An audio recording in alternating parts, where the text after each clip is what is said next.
নমস্কার বন্ধুরা, আপনারা কেমন আছেন সবাই? আমি খুব ভালো আছি। কিন্তু এই ভিডিওটা যেদিন তুলেছিলাম সেদিন না ভীষণ সর্দি লেগেছিল।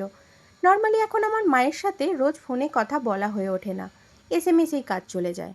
সেদিন মা হঠাৎ ফোন করলে আমার গলা শুনে বলল, বাপ রে, তোর তো খুব সর্দি লেগেছে, তুই কাঢ়া বানিয়ে 5 দিন ধরে খা।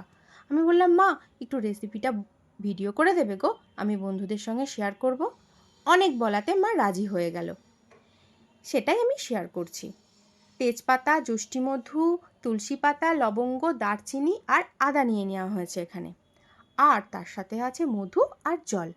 আসুন দেখে নিই এটা কিভাবে বানানো হলো।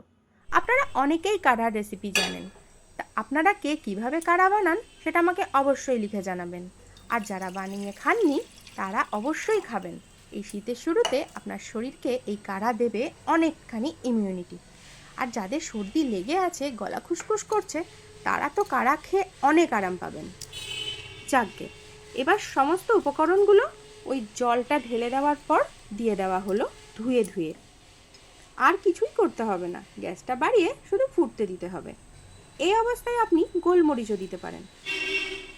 আমার শাশুড়ি মা চটজলদিভাবে গোলমরিচ, আদা আর তালমিছরি দিয়ে সুন্দর একটি কাঢ়া বানিয়ে আমাদের খাওয়ায়। দুটো কাঢ়া দু রকম খেতে, দুটোই খুব সুন্দর। ওই রেসিপিটা আমি কোনো দিন শেয়ার করে দেব।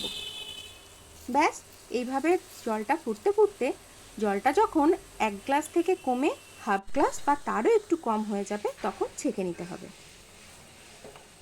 এই দেখুন, মা গ্যাসটা বন্ধ করে দিল কারণ জলটা কমে এসেছে। এরপর ছাঁকনিতে ছেঁকে নিলেই তৈরি হয়ে যাবে কাঢ়া। আপনারা ইচ্ছা করলে এটা শুধুই খেতে পারেন, আর সবথেকে ভালো হয় যদি একটু মধু মিশিয়ে খান। যদি মধু না থাকে তাহলে তাতে তালমিছরি মিশিয়েও খেতে পারেন, তবে হ্যাঁ, চিনিটা মেশাবেন না প্লিজ। এই দেখুন, তৈরি হয়ে গেছে আমাদের কাঢ়া। মা মধুও গুলে দিয়েছে।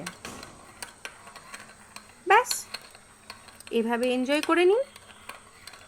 আপনাদের যদি ভিডিওটা একটুও ভালো লেগে থাকে তাহলে আমার এই চ্যানেলটা একটু সাবস্ক্রাইব করে দেবেন প্লিজ। আর ফেসবুক থেকে দেখলে একটু ফলো করে দেবেন। আর হ্যাঁ, আপনারা আমাকে অবশ্যই কমেন্টে জানাবেন এটা কেমন লাগলো। আজ আসি, আবার দেখা হবে। নমস্কার।